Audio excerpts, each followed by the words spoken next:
Going to hear from a Republican member of Congress, Arkansas.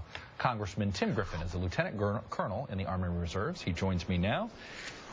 Congressman, let me ask you this. On the sequester, I heard Speaker Boehner today saying it's time for the Senate to act, but the fact of the matter is there is no House bill with this Congress. Shouldn't you guys be acting at least simultaneously?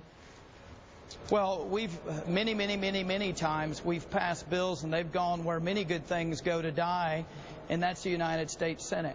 I think but nothing right now. Well, we also haven't passed a bill to repeal Obamacare this year, but that doesn't mean I've changed my position.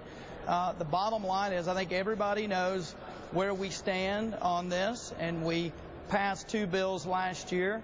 It's always interesting that if you look at what passes out of the Senate, it's almost nothing, and yet folks are always wanting us to lead Harry Reid. Look, we've tried 60 ways to sundown, and you know, I don't know what they got going on over in the Senate, but I wish they would get together with the president, pass what they think they can pass, and then we'll be glad to take a look at it. We've certainly But Congressman, you know as well as I do, they're not going to be able to pass anything with 60 votes.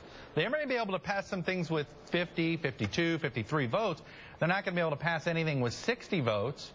And should that be the marker on something like this? Is this such an important thing? It should take 60. That 41. Well, no. I'm saying that what should be the marker is the Senate ought to be able to pass something. Look, for better or for worse, the president's So Senate Republicans need to get involved in this? No, what I'm saying is that they need to work it out over there. I'm not going to tell the Senate how to do their business, but before they start looking for us to lead them, we've already passed 2 bills. They've passed nothing. The president's party controls the Senate. They need to get their act together. And you know, when it comes, I hear a lot from people on your network especially about the need for people in Congress to compromise. Well, I would just remind you that the sequester is compromise. The sequester came out of compromise. When you compromise with someone, you're going to get some of their bad ideas in the final deal. And that's exactly what we got. This is the president's bad idea, and now we're living with it. Let me ask you on sequester, would you, is it bad enough that you would like to see it postponed completely, or would you rather have sequester than nothing?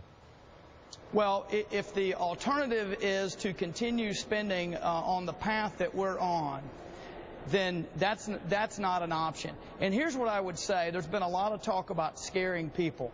If the president really wanted to scare people, instead of talking about the impact of the sequester, he ought to describe what a debt depression, what a debt crisis in this country will look like if we keep kicking this can down the road. These cuts that we're looking at in the sequester will look like child's play compared to what's going to come if we do not deal with the fundamental fiscal problems facing this country. That's ultimately going to be this president's legacy. And long after I'm gone, my 2-year-old and 5-year-old are going to have to deal with this nonsense. It's really shameful.